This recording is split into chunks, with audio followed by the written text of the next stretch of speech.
BJP के लोगों तैयार हो जाओ, हाइड्रोजन बम आ रहा है, हाइड्रोजन बम आ रहा है, तैयार हो जाइए। मोदी जी चाहते हैं फैक्ट्री लगाएंगे गुजरात में, अब विक्ट्री चाहिए बिहार में। वोट चोरी का मतलब अधिकार की चोरी, वोट चोरी का मतलब आरक्षण की चोरी, वोट चोरी का मतलब रोजगार की चोरी, वोट चोरी का मतलब शिक्षा की चोरी, वोट चोरी का मतलब लोकतंत्र की चोरी, वोट चोरी का मतलब युवाओं के भविष्य की चोरी। ये भाजपा के लोग, इन लोगों का दिमाग घुटने में है। ये लोग चाहता है कि बिहारी लोग को ठग ले। नमस्कार, आदाब, सत श्री अकाल। मेरा नाम है अश्विनी कुमार। जहां तक नजर जा रही थी लोग ही लोग, डाक बंगला चौराहे से आगे जाने से यात्रा को रोक दिया गया था, लेकिन पुलिस हौसले को नहीं रोक सकी, हिम्मत को नहीं रोक सकी, जुनून को नहीं रोक सकी।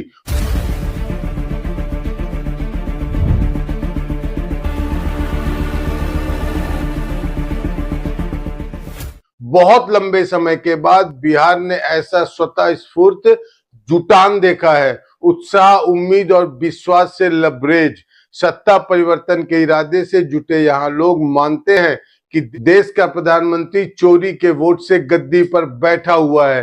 राहुल गांधी ने खुले मंच से ऐलान किया कि वोट चोरी की सच्चाई हाइड्रोजन बम की तरह है और जनता नरेंद्र मोदी के खिलाफ इसका इस्तेमाल करने के लिए तैयार है। बीजेपी के लोग तैयार हो जाओ। बीजेपी के लोग अच्छी तरह सुन लीजिए। भैया, एटम बम का नाम सुना है आपने? सुना है एटम बम का नाम? उससे बड़ा क्या होता है? उससे बड़ा क्या होता है? एटम बम से बड़ा हाइड्रोजन बम होता है। होता है नहीं होता है? माधवपुरा में हमने एटम बम दिखाया था। बीजेपी के लोगों तैयार हो जाओ, हाइड्रोजन बम आ रहा है, हाइड्रोजन बम आ रहा है, तैयार हो जाइए। आपकी जो सच्चाई है, वोट चोरी की सच्चाई है, वो पूरे देश को पता लगने जा रही है। गांधी मैदान में विपक्ष का जो आत्मविश्वास देखा है वह पिछले 12 सालों में कभी नजर नहीं आया।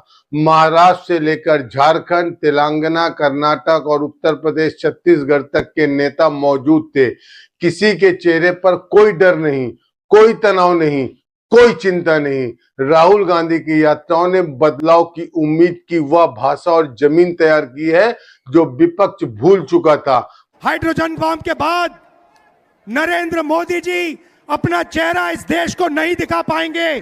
पटना के गांधी मैदान को भले कांग्रेस, आरजेडी, सीपीआई-एमएल और वीआईपी के नेताओं ने सजाया था, लेकिन यह मंच विपक्षी एकता का मंच बन गया और इस मंच से बार बार नरेंद्र मोदी को वोट चोर कहा गया, बेईमानी का प्रधानमंत्री कहा गया, जनता और जनमत का धोखेबाज कहा गया।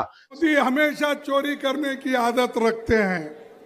वोट चोरी वो करते हैं, पैसा चोरी करते हैं, और जो जितने भी बैंक से चोरी करके लूट के बाहर जाते हैं उनको भी वो लोग संभालते हैं। मोदी जी ये वोट चोरी कराकर बिहार में जीतने की कोशिश कर रहे हैं। आप सतर्क रहना चाहिए। अगर आप सतर्क नहीं रहेंगे, ये मोदी जी और शाह आपको डुबाएंगे। सारे नेता अपने रौ में थे। किसी को इस बात की चिंता नहीं थी कि अगर वह ज्यादा सख्त शब्दों का इस्तेमाल करेंगे तो नरेंद्र मोदी ईडी का छापा डलवा देंगे, इनकम टैक्स का रेड करवा देंगे, सीबीआई वालों को पीछे छोड़ देंगे। मंच से बार बार कहा गया कि मोदी शाह की राजनीतिक शैली ने उन्हें बदले से भरे हुए ऐसे खलनायक में तब्दील कर दिया है जिनके इरादों से देश का हर नागरिक वाकिफ हो चुका है। और मोदी जी हम लोगों पे मुकदमा कराते, तेजस्वी पे मुकदमा कराया एफआईआर का। हम लोग डरे वाला है। जब लालू जी इनके आका आडवाणी जी को गिरफ्तार कर दिए तो लालू जी का बेटवा डरा जाएगा।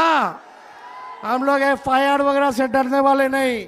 हमारे तो भगवान श्री कृष्ण का ही जन्म जेल में हुआ था, हम लोग डरेंगे? तेजस्वी यादव यही नहीं रुकते हैं, उन्होंने बिना नरेंद्र मोदी और अमित शाह का नाम लिए उन्हें ठग कह दिया, बेईमान कहा और वोटों का चोर कहा। देश का भूत, देश का भूत, देश का भूत।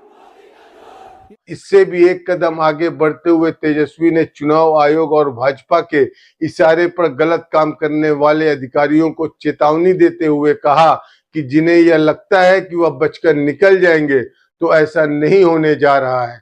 हम लोगों की पैनी पैनी नजर है, हर एक अधिकारियों पे नजर है, चाहे छोटे अधिकारी हो या बड़े अधिकारी हो। सत्ता आने वाली है, अगर बेईमानी करोगे तो आगे कार्रवाई होगी।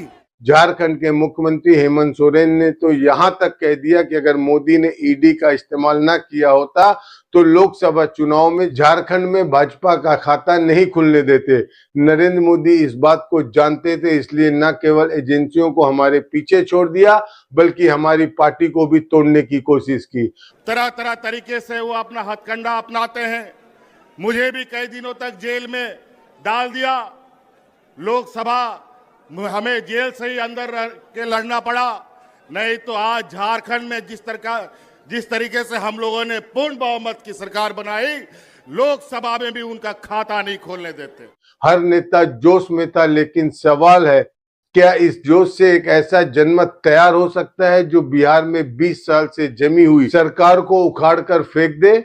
इसका जवाब समय के गर्भ में है, लेकिन सियासत के बदले हुए तेवर देश की जनता के सामने हैं। और आपके साथ सिर्फ बिहार नहीं चला, आपके साथ पूरा देश चल रहा था जब आप बिहार में चल रहे थे। एक बात पटना के गांधी मैदान की रैली में बड़ी साफ नजर आ रही थी, राहुल गांधी विपक्ष की राजनीति के केंद्र में है और बीजेपी उन्हें जितना जलील करेगी उनकी स्वीकार्यता और बढ़ेगी, क्योंकि राहुल जो सवाल उठा रहे हैं उनका जवाब देने के बजाय नरेंद्र मोदी भागते हुए नजर आते हैं, फूहड़ हमले करते हुए नजर आते हैं और यह बात देश के सामने कई बार बेनकाब हो चुकी है। कोविड से लेकर चीन, अमेरिका और ऑपरेशन सिंदूर तक जिन शक्तियों ने महात्मा गांधी की हत्या की, वही शक्ति इस संविधान की, अंबेडकर जी के संविधान की, गांधी जी के संविधान की हत्या करने की कोशिश कर रहे हैं। हम इनको संविधान की हत्या नहीं करने देंगे, कुछ भी हो जाए नहीं करने देंगे। तो महागठबंधन की सभा ने बिहार चुनाव का मैदान तय कर दिया है, नारे भी तय कर दिए हैं। एक तरफ नरेंद्र मोदी की जय जयकार का नारा है तो दूसरी तरफ वोट चोर गद्दी छोड़ का नारा है। यह देखना दिलचस्प होगा कि बिहार की जनता किस नारे को ज्यादा स्वीकार करती है, किस नारे को ज्यादा समर्थन देती है और किस नारे को खारिज करती है। वोट चोर, वोट चोर, वोट चोर, वोट चोरी, वोट चोरी। इस वीडियो में इतना ही, लेकिन अगर आपने एस भारत हिंदी को अब तक सब्सक्राइब नहीं किया है तो फौरन कर लीजिए। बेल आइकॉन दबाइए, घंटी जैसी आकृति, लाइक कीजिए और कमेंट करके बताइए हमारा यह वीडियो कैसे लगा। नमस्कार। स्वतंत्र और आजाद पत्रकारिता का समर्थन कीजिए, सच में मेरा साथी बनिए। बहुत आसान है दोस्तों, इस सब्सक्राइब बटन को क्लिक करिए और हमारे चैनल को सब्सक्राइब करिए, साथ में बगल में बेल आइकॉन को दबाइए जिससे हमारी हर खबर आप तक सबसे पहले पहुंच सके।